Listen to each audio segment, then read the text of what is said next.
help support our coverage using Blueberry, the community that gives creators the ability to make money, get detailed audience measurements, and host their audio and video. Get 30 days to try out the service using promo code Blueberry004. That's BLUBRRY004. Well, we have our next guest here. Hello. Hello. How are you doing today? I'm doing fantastic. Thanks for having us. Absolutely. Go ahead and introduce yourself for me. So I'm Allison Pace. I'm the CEO of Voiceitt. Yep. Tell us about Voiceitt. Yeah, so Voiceitt is a speech recognition company. We've actually built voice AI for people with non-standard speech. So if you think about the voice-powered world today, which is essentially everything is powered by voice, that's always built for people with standard speech. So if you think about Siri or Alexa, it's for standard speech. And so anyone with a speech disability essentially is kind of locked out of being connected to the voice AI-powered world. And then in many cases also can't communicate in person as well. So yeah, sure. We had a guy on yesterday who was a professional athlete, has had some injuries, had a bit of a stutter, and I can imagine, like, when I go through, we use an AI-powered system to summarize the interviews. Right, of course. I fear that it's going to choke. Right, absolutely.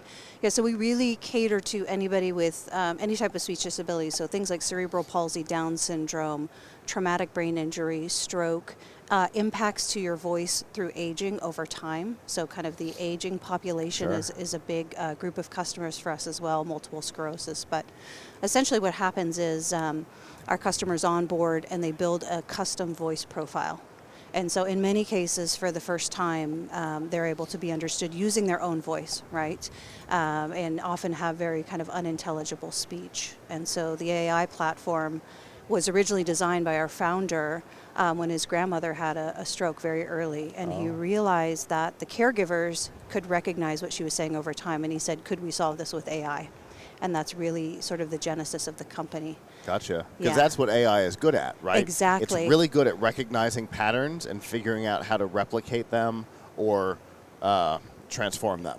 Right, and if you think about all of the sort of negative press that AI gets now, I mean, we really like to talk about, here's a fantastic AI for good use case where we're helping people, and for our customers that are using it, I mean, it's mission critical. So it's definitely, for me personally, I think the most interesting and important work I'll ever do in my career. It's really been an honor to be a part of it. So that's always great to hear. It's a really fascinating idea. Where does this technology live? Like, is this something that integrators can use? Is this something that's designed for communicating person to person with a live translation or transformation? Where does this technology go? It's a great question. So we really have two pieces. We have an actual browser-based application for the customer. And so the customer onboards in the initial phase and records a series of training phrases, and then it builds a custom model for them. And they can then use that to communicate in person to be more connected to people around them. So they can do either speech-to-speech if they need the speech capabilities, or they can do speech-to-text and do things like dictate emails. We have ChatGPT integration, so they can do sort of access deep research and work using their voice that they weren't able to do before. In many cases, our users, in addition to speech disabilities, have motor disabilities as well. So being able to use their voice is very, very powerful. So that's really kind of the personal use case for the user. And then we have an API that integrates into any platform. And so some of our initial integrations are into WebEx meetings, into Zoom, into Microsoft Teams. So if you think about the business use case, the ability to employ more people with speech disabilities, and also for people who have speech disabilities already in the workplace who have been struggling, the meetings integration just transcribes it. And so it's really been kind of brilliant seeing how they're able to participate. We have Michael Cash on our team who has cerebral palsy. He's actually one of our lead salespeople. He's able to just join calls and use the meeting transcription. If you were to meet him on the street, you wouldn't understand his speech. And so you think about how transformative that is for people from an employment perspective. But our eventual vision is anything that needs to be powered by voice AI, which essentially is everything now. We want to provide access for people with speech disabilities. Gotcha. So obviously, we'll just use the big names. Madam A, because I don't want to trigger her for people who are listening.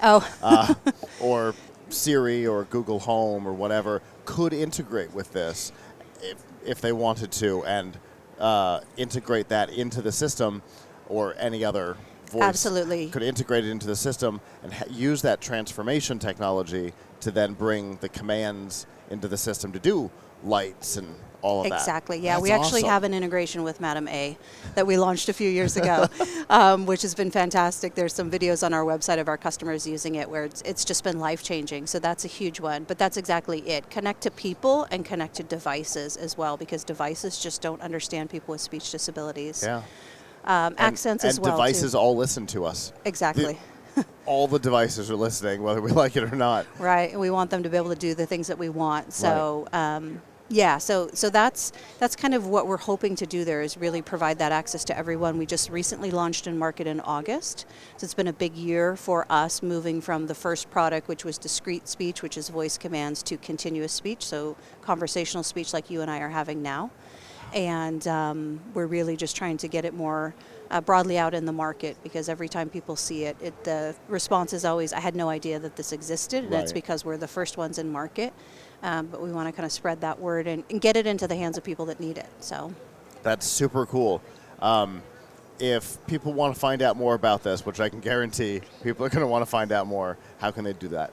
yeah, on our website at voiceitt.com, we've got a number of customer testimonials and the ability to sign up for a free trial. And then we're here at CES in the Age Tech booth with AARP. So happy to meet people over there and show everyone the technology. Makes sense. And what kind of price point are we looking at on this? So right now for the individual user, it's $50 per user per month. Okay. Mm-hmm. Very cool. Yeah, I really appreciate this. And it's fully in market, you said? fully in market, Okay. Absolutely. Very cool. Yeah. Well, thank you so much for coming up and talking to me today. Of course, thanks for having us. Absolutely. All right.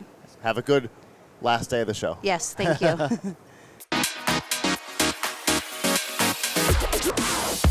The Tech Podcast Network CES 2024 coverage is executive produced by Michelle Mendez. Technical directors are Kurt Corliss and Adam Barker.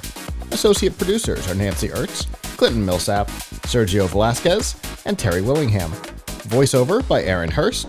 Our hosts are Marlo Anderson, Don Bain, Todd Cochran, Scott Ertz, and Christopher Jordan. Studio and equipment are provided by PLUGHITZ Productions. This has been a Tech Podcast Network broadcast, copyright 2024.